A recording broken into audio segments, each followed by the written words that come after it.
They told us castles were symbols of glory, that they stood as monuments to power, majesty, and divine right, grand palaces where kings and queens ruled, feasted, and bathed in luxury. But this is a lie. Behind those stone walls wasn't paradise, it was a prison. A fortress not just of stone, but of cold, of filth, of fear. If you strip away the fairy tales, you'll find that life in a medieval castle was claustrophobic, disgusting, and dangerous. A war machine that devoured both enemies and its own people. Even for the nobility, survival inside these walls was brutal. For the servants, it was something far worse. An existence at the mercy of disease, rats, humiliation, and hunger. Castles weren't designed for comfort. They were built to resist siege, to dominate land, to send a message: power lives here and death waits outside. But for those trapped inside, death waited too. Imagine standing in the middle of a great hall. Stone walls stretch high above you.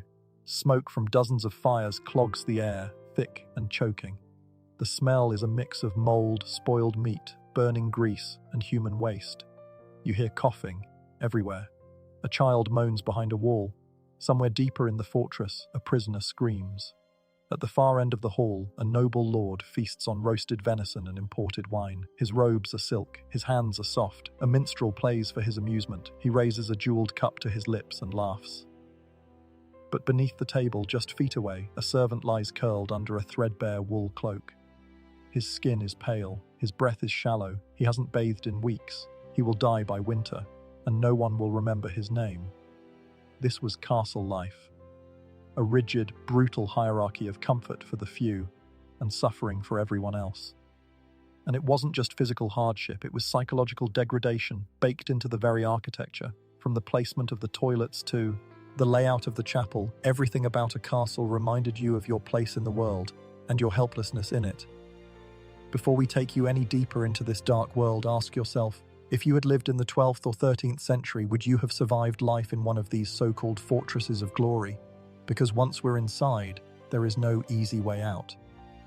If you enjoy watching and learning about history, make sure to like the video and subscribe to our channel. And let us know in the comments where you're watching from. It's incredible how we can explore history together from all around the world. There was no running water in a medieval castle, no sinks, no pipes, no flush, no relief.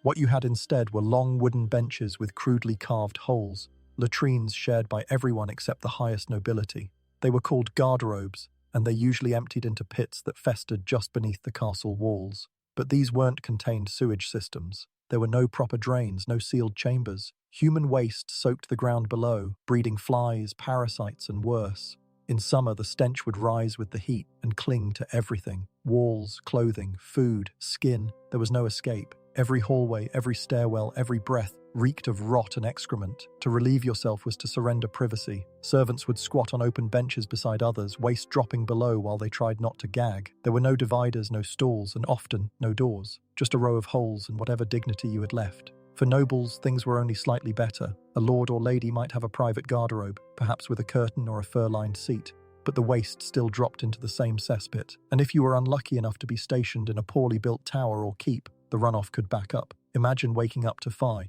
and your corridor ankle-deep in sewage. But even worse than the smell was the disease. Castles were breeding grounds for infection. Parasites from waste-infested clothing and bedding. Bacteria from contaminated surfaces caused outbreaks of dysentery, typhoid, and cholera, though the people at the time had no names for these plagues. They only knew that one day you felt fine, and the next you couldn't stop vomiting or bleeding from the bowels. Sanitation was barely understood. Waste was simply dumped, sometimes even thrown from windows into the moat or onto the roads outside. If a castle had hundreds of residents, and many did, this meant thousands of pounds of human excrement every month, with no plan to handle it. And still, there was another layer of horror, the religious. Many castles had chapels and altars tucked within their walls. In these places, servants and nobles alike were meant to pray, to seek forgiveness, to ask for mercy. But imagine praying while your knees rest on cold stone, the air thick with the stench of human filth, and your body aching from an untreated fever. The physical and the spiritual didn't live separately in the medieval mind. They bled together, so the suffering, the filth, was interpreted as divine punishment or a test of faith. People believed they were meant to endure it, that God willed it. But belief didn't stop the infections, it didn't stop the rats, it didn't stop the death. The great irony of castle life was that for all its walls and towers, it couldn't protect the people inside from the rot growing within. And so, each day, hundreds of men, women, and children trudged through the hallways, holding their breath, clutching their stomachs, eyes burning from the stench, hoping they'd make it to the next morning without collapsing. If you've ever wondered what hell smelled like, this was it. But that was just the beginning. Because the true engine of the castle, the hands that cleaned, cooked, carried, and bled, lived even lower than the cesspits. They were called servants, and they didn't live in the castle. They endured it. They slept in the coldest parts of the castle. No fire, no window, no light. Servants in medieval castles were more than just staff. They were part of the machinery, unseen, underfed, and expendable. Their quarters were usually located in the lowest recesses of the castle, cellars, storage halls, or windowless chambers carved into the interior stone. These weren't rooms, they were crypts, damp, freezing, and full of disease. Servants often slept on piles of straw shared with rats, insects, and each other. Bedding was rarely washed, infested with fleas and lice. In winter, temperatures dropped below freezing, and many froze to death in their sleep. In summer, the heat and stench made it nearly impossible to breathe. There was no privacy, no quiet, just bodies, coughing, sweating, shivering. The average castle housed not just the noble family, but their stewards, cooks, handmaids, guards, squires, pages, stable hands, and cleaning women, and each of these had their own underlings. Many were young, some barely teenagers, others were old, with bodies broken by decades of work. They lived packed together, stacked in corners, curled against stone walls. A medieval castle wasn't a home for them, it was a factory of labor, and the work never stopped. Before sunrise, they were up, hauling firewood, feeding animals, emptying chamber pots, fetching water from wells, scrubbing rushes from the floor, polishing metal, sweeping ash, preparing meals they'd never taste. Hours were long, and punishments for failure were severe. A spilled wine cup could earn a whipping, a broken dish, a week without food. Talk back, and you'd be dismissed, or worse, publicly humiliated. Some were even flogged in the courtyard as an example to others. Many castle servants were born into this life. Their families had served the same noble line for generations. Some were orphans taken in and trained. Others were sold into servitude, not legally slaves but treated with equal disregard. Bathing was rare. Clean water was a luxury reserved for the nobility. While a lady of the house might enjoy a warm bath once a week, often perfumed with herbs, a servant might go months without washing. Their skin became raw with grime. Infections were common. Rashes turned into ulcers. Fevers burned untreated. Medicine, when it existed, was reserved for the upper classes. A noble who fell ill would summon a physician, perhaps imported from Italy or France. A servant would be told to lie down and pray. And yet, the nobles depended entirely on these people. Without them, the fires would go out, the meat would rot, the walls would collapse. But that dependence didn't breed empathy. It bred disdain. To the nobility, servants were tools, interchangeable, invisible, and if one collapsed in the hallway from exhaustion or disease, they were simply dragged out of sight and replaced. It's important to remember, castles weren't built for people to live in. They were built to protect land, power, and legacy. Servants were part of the cost of that system, living casualties of aristocratic comfort. We often imagine medieval lords as surrounded by wealth, luxury, and beauty.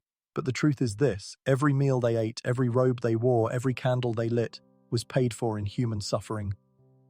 The stone crypts below the Great Hall held the real story of castle life, and it wasn't gold and glory, it was rot, silence, and servitude. But even deeper than the servant quarters, something darker lived. They scurried through the kitchens, crept into the bedchambers, and gnawed on the flesh of prisoners. They were the true masters of the medieval sea, Asl, and they ruled without mercy. They were everywhere.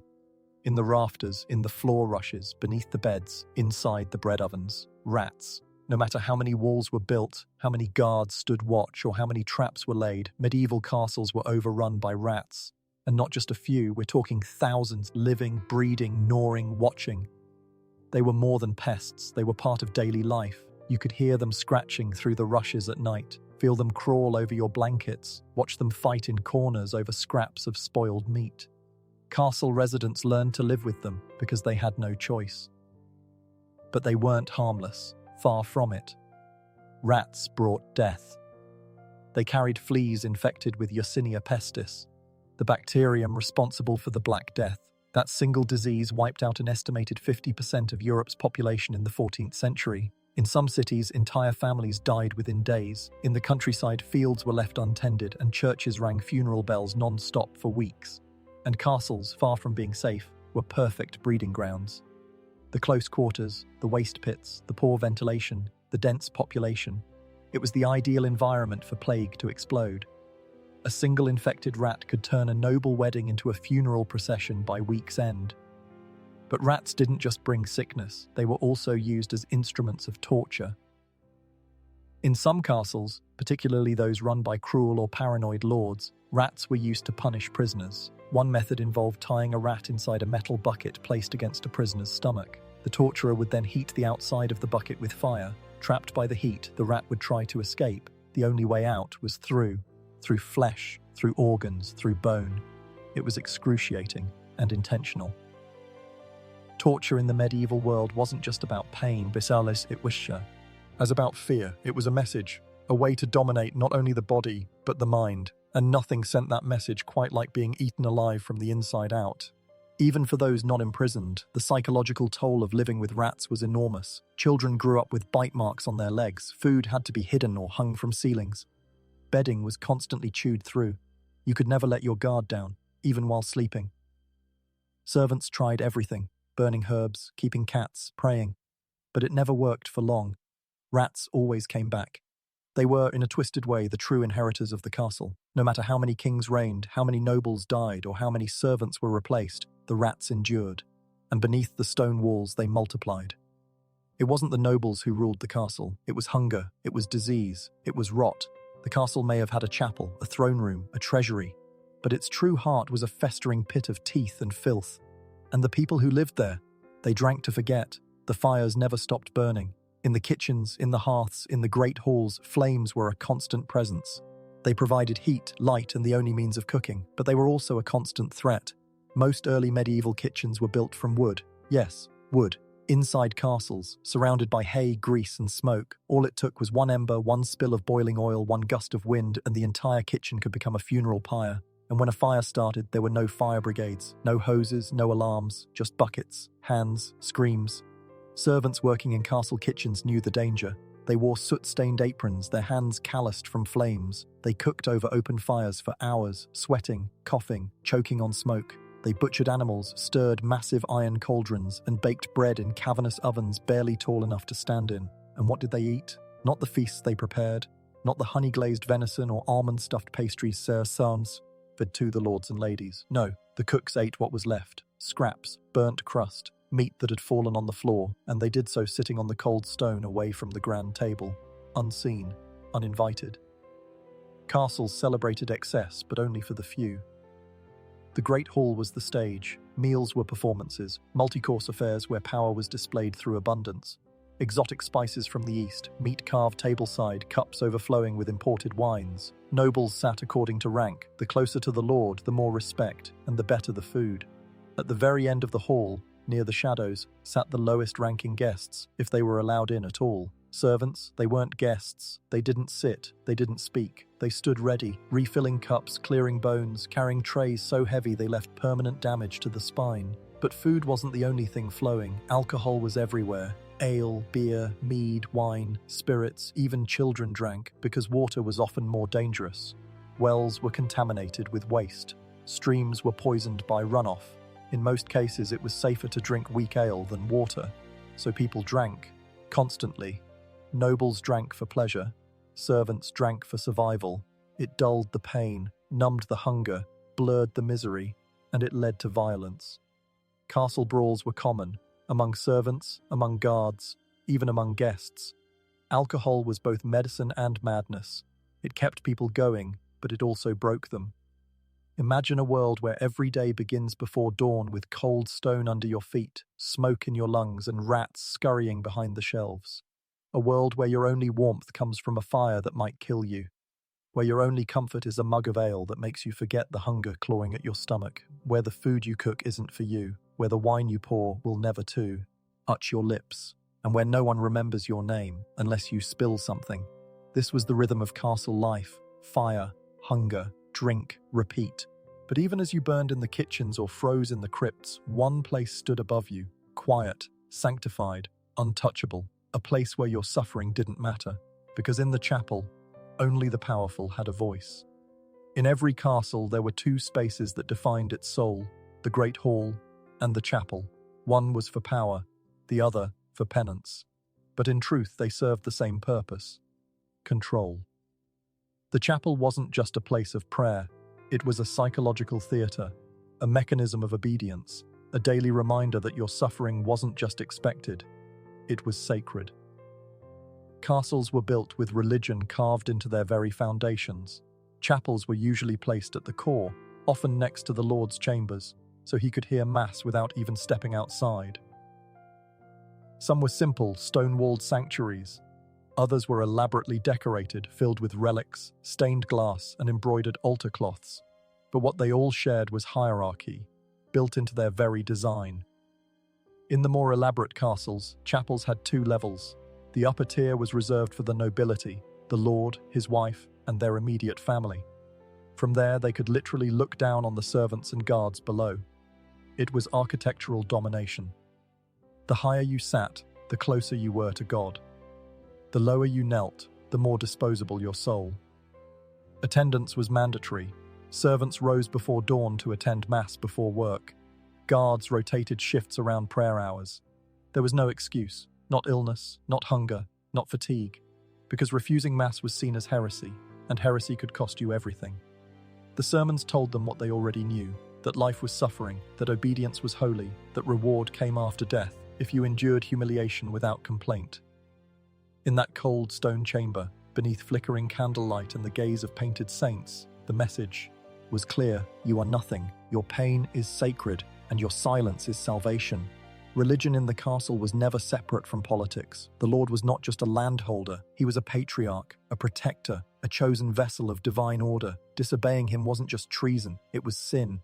This belief system gave moral justification to everything that happened inside the walls: the beatings, the starvation, the torture, the executions. All were permitted, if done by the righteous.